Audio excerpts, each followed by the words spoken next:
San Antonio know there's a remnant in the Gen Z and a remnant in the millennials, and we will not be shaken. You're not confused, you're full of authority.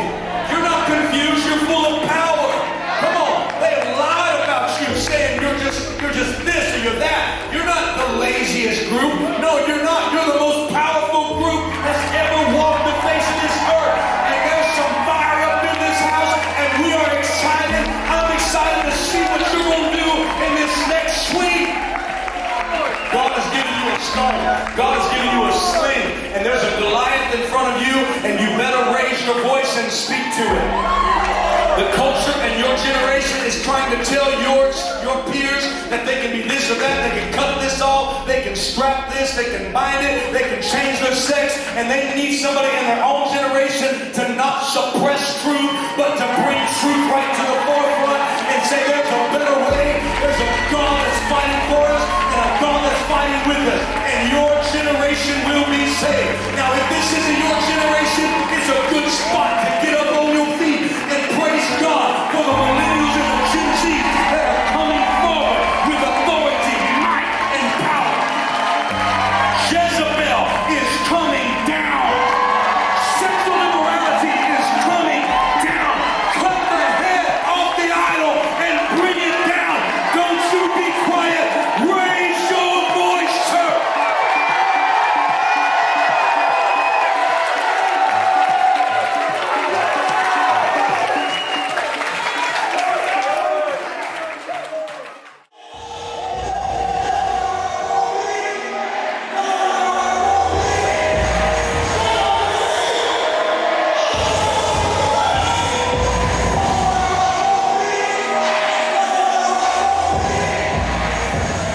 You right, none of my life be out of touch. You don't know what kind of life I came from, bro. And so I said, okay, you want to make fun of me for being sober? How about I do a song called Sober and perform it everywhere across the world and make half that say sober on it and bring it everywhere across the world. So you know what? I got a song called Sober and it go like this. I went viral when I said I don't drink, I don't cuss, I don't smoke. And everybody came and tried to roast. There's love in the comments when these rappers talking murder and they post. Y'all about to make me do the most. Staying sober low, keep like a hood climb. I don't gotta roll the weed to have a good time.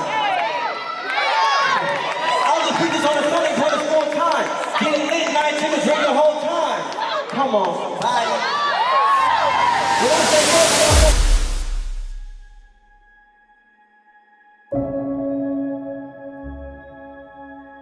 yeah, this is gonna preach to somebody.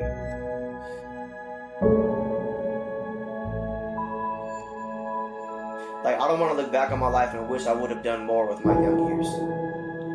I don't want to look back on my life and wish I would have made that leap, wish I would have pursued that career, that dream, what God told me to do. I want to use this time right now while I'm still young to give 1,000% to the mission, to the call, to the purpose right now. Yeah. And so that's why I'm moving to LA. Yeah. That's why I'm putting out music, doing festivals, doing everything I possibly can. I want to exhaust myself. I want to finish my race. I want to take what God has given me and give it back to Him multiplied. What has God given me? He's given me a talent to do music, a public speaking gift. He's given me the ability to act, the ability to lead. Right? So if He gave me a gift to do music, God, here's 10 albums in 10 years. He gave me a gift to lead. God, here's a label, here's a movement, here's 10 festivals all over the world. Right? What has He given you? He's given you the ability to film, to edit. You know what I'm saying? By you, He blessed you with that. By you blessing Him, is you utilizing that gift. So I am determined to bless God with what He blessed me with, 1,000-fold return. All right, and with that too, I think the pain of discipline is a better pain than the pain of regret. I'm gonna say it again. The pain of discipline is better than the pain of regret. It may hurt now to get up at 5 a.m. and to hit the gym and to rehearse for your script and to act, to write and edit movies, all these kind of things. But the pain of the regret that you'll feel in 20 years if you're not doing it is a different kind of pain. It's a worse kind of pain. That's a suicidal kind of pain. The pain of not like the what if I would have. Yeah. What if I would have put my all into what God told me to do? What if I would have chased that dream? Moved to that city? Asked that girl on a date? I am determined to not live in the what if I would have. Ooh, Jesus. That's why I'm moving to LA. Yeah. I don't want to think about like, what if I would have took that move when I was popping when God was. No, I'm gonna go. And if it don't work, I can move back. But I'm going to know though. I'm not gonna think back like, what if I would have? Like people who talk bad about how we do our concerts or whatever is really getting thrown back in their face because at every single one of our concerts, you have dozens of people getting saved, giving their lives to Jesus every single time. So it's like, what can you say? What can you say? Oh, you're jumping up and down. This looks like the club. Well, how you know what the club even look like? How do you know? Right?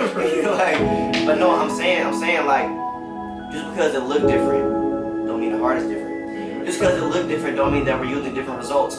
You may get people saved by singing your hymns and wearing your suits and ties at church. There's nothing wrong with that. But don't look at us and say something wrong with what we're doing because we're using the same results. Or at least I hope we are. I hope they still get people saved that way.